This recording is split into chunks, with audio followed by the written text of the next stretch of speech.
Reconciliation is now seemingly possible after a long drawn-out culture war in the Bugisu sub-region.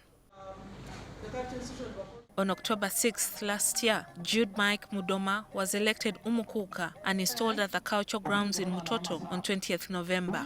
However, in December, Amuran Wagabyarire was elected by a parallel General Assembly which had been created in Western Kenya. Both men are from the Mwambu family, the lineage which is supposed to produce a cultural leader for the Bagisu for the next 5 years. Now, the Minister for Gender, Frank Tumwebaze, has declared that there is no Umukhuuka and called for the warring factions to go back to the grassroots and go through another election process.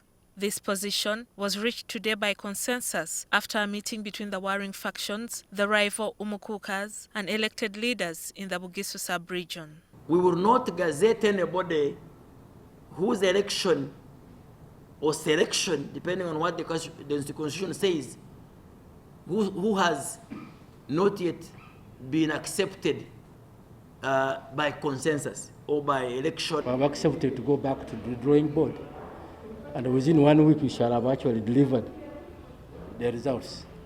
For me, as a person who was contesting, I'm very comfortable with that. There have been allegations that politics and fights over money are the genesis of the conflict. This has forced Peace Mutuzo, the State Minister for Gender and Culture, to ask politicians to steer clear of the new election process. Masaba is bigger than politicians.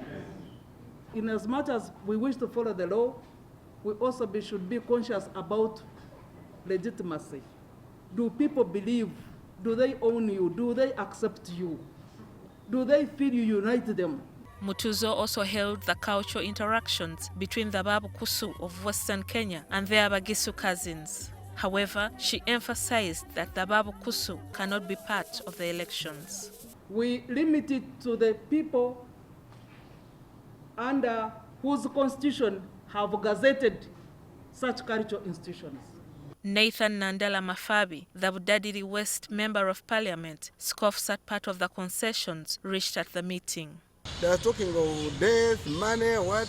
You can imagine if it was money, would the opposition have stood in this election which has passed? Because NRM had all the money, but they had to participate. Tumwebaze has advised both parties not to go to court, as this would further complicate the reconciliation. It's not our role to impose the leader, but for us we are like the midwife. Courts help solve problems, but they create winners and losers. What we are trying to do here is to create a win-win situation and outcome. Although both parties have welcomed the development, there is contention about whether it is only the 9 clans of the Mwambu family which will participate in the election or all the 26 clans that form Bugisu. Gillian Nantume, NTV Tonight.